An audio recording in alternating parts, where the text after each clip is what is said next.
Since the referendum, I'm afraid in this place and outside, the debate has often been polarised between hardline Brexiteers who feel who can walk away without a deal and walk off a cliff edge, and I'm afraid to say hardline Remainers who do not accept the result of the referendum and do want to find whatever way possible to stay in. And that is why I am not supporting Amendment 51 today, because the central choice for Parliament is whether we accept the outcome of the referendum and the Article 50 process and agree that the UK leaves the European Union in March 2019, or do we seek to subvert that process? And perhaps the Norway option, the European Economic Area, suits that purpose. The EEA agreement helped 3 small countries who could not persuade their people to adopt EU membership. 3 countries who accepted having no say in return for single market membership, accepting the role of rule takers, not rule makers. Second-class membership of the European Union. Now, much has been said about Michel Barnier this morning, saying he'll give us the EEA plus the customs union. Of course he would.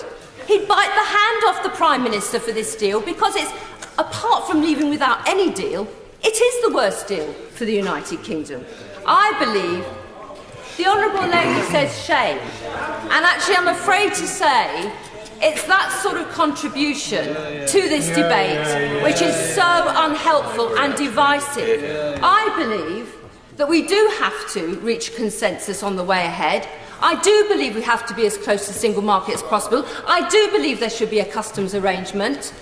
But I also importantly recognise an overlooked issue for at least 15 years since we let the first A8 in on immigration. I'm afraid she doesn't reflect that on behalf of her constituents. No, I won't give way. No, thank you. I'll give way to my honourable friend. Thank you. Can I just say to my honourable friend, she and I may disagree, but she's making an excellent speech, and she's right what she says about the tone of this debate. It must be done properly. I thank my honourable friend, because there will be a point when we leave the European Union when on this side of the House we have to work out what are our policies for the challenges that our country faces ahead, and I know that on those areas we will come together.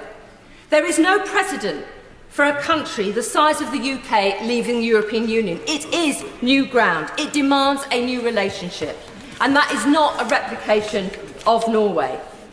The terms of the EU membership clearly do not allow the sort of changes to freedom of movement that some of my right honourable and honourable friends have suggested. The only provision affecting migration is the Liechtenstein solution, a temporary break on immigration in the event of an economic crisis, a provision for a country with a population half the size of my constituency, Don Valley. That is not an adequate response to public concern to lack of control the UK has had over EU migration since 2004. And I would say to my honourable friend, the member for Streatham, there are many people from the black and ethnic minority community who also voted leave, who are also concerned about free movement. So to move forward, we cannot just cobble together an idea that the EEA amendment puts together.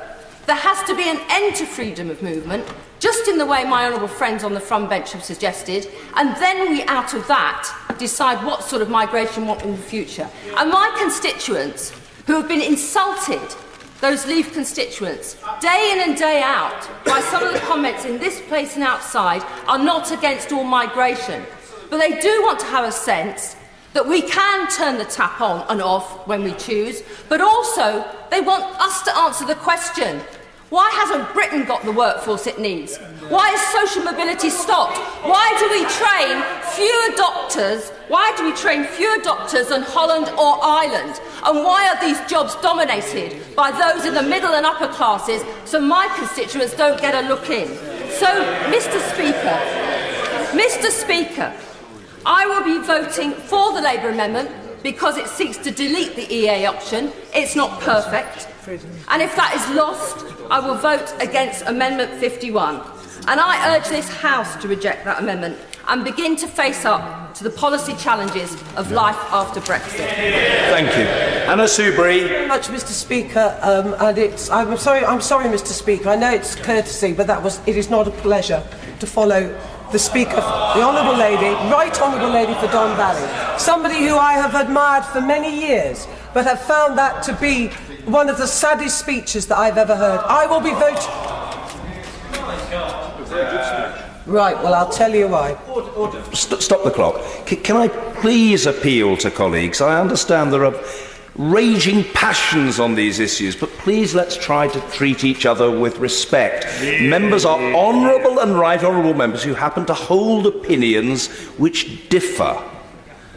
Anna Soubry. Thank you very much, Mr. Speaker. You'll remember I said how much I respect the Right Honourable Lady for so much of her work, but on this I profoundly disagree. I'll be voting for the amendment, very good amendment, written and beautifully advocated by the noble Lord Kerr. I'd urge honourable members to read it. It says everything that I agree about the value of a customs union. In due course, that bill will come back. I'll make the argument. I will ask British business, please write to your local MP, explain, as the honourable member for Wantage explained, how he had spoken to one of his businesses, and they explained in good, simple, plain terms why having that customs arrangement is so important to his constituents, their jobs, their future for their children, their grandchildren. I will be voting for the EEA amendment because I believe, as I've said many, many times in this place, of the value of the single market. And I say to the Honourable Lady, I am appalled that that the Honourable Lady, as a member of the Labour Party, has stood up and not understood and appreciated the considerable value that immigrants have brought to our country. These are human beings. I'll take an intervention when I want. I'm not afraid of a debate, and I'll take it now. Flint. I would urge, Mr. Speaker, the Honourable Lady to look at the record of Hansel. I made very clear that I wasn't against all immigration, and I said also very clearly that nor are my constituents. But they want to feel that we have better systems in place, that they feel that it's fair and managed, and that is something they haven't felt for a long time. I would gently say to the Honourable Lady, she represents an area of the world which this country I know quite well. I'm from North Nottinghamshire, I'm from Worksop. I also represent, of course, the constituency of Broxtowe, and it's often quite peculiarly unique and perhaps a little bizarre that those who complain most about immigration are in areas where there's actually very little of it. That is the point. It is the fear of the stranger. It is the fear of the unknown. These are the arguments, the positive side of immigration, that we have a duty as members of Parliament in our constituencies to make the positive case for immigration, to have those debates with our constituents. And it's true, and I agree, that in some parts of our country there's been a large number of people who have come in, but these are invariably Polish people, Latvians, Lithuanians, who do the work that in reality our own constituents will not do. It is a myth to say that there is an army of people sitting at home desperately wanting to do jobs. The truth of the matter is we have full employment and we do control immigration. How do we control it? It's called the market. Because overwhelmingly people come here, of course, to work. When we don't have the jobs, they simply do not come. Now, it's right, and I agree, and it's a sad legacy of previous Labour governments that there hasn't been the sort of investment in skills which this government is now doing, and has a proud record of apprenticeships by way of example. But I'd say to the Right Honourable Lady, she must speak to the businesses in her constituency, and she must ask them, who are these people? Where have they come from, and why haven't they employed locally? As I have done with the constituencies in the businesses in my own constituency. And I can tell you, Mr. Speaker, that there are some who have told me they've probably broken the law.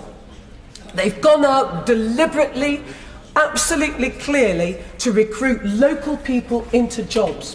And they have found that with very few examples, they have been unable to fill the vacancies. And they take grave exception to anybody who says that they undercut in their wages or don't offer great opportunities to people. And it is a myth, as I say, that there are armies of people wanting to work who can't work because of immigration. And the huge danger of the argument being advanced by some honourable members opposite, as the honourable member for Streatham has said, you will play into a narrative that instead of looking at other factors in life, turns to the stranger, and history tells us the danger of doing this, and blames the foreigner, the unknown, the person with a different coloured skin or accent, when actually there are other reasons for the discomforts and the problems that they have in their lives. So I say to honourable members opposite, be proud of your fine tradition, and what you should be doing is advocating the case for immigration and then saying this: suck it up, suck it up. There is no alternative that has been advanced in this place other than the customs union, the single market. Let's grab it, let's do it and move on.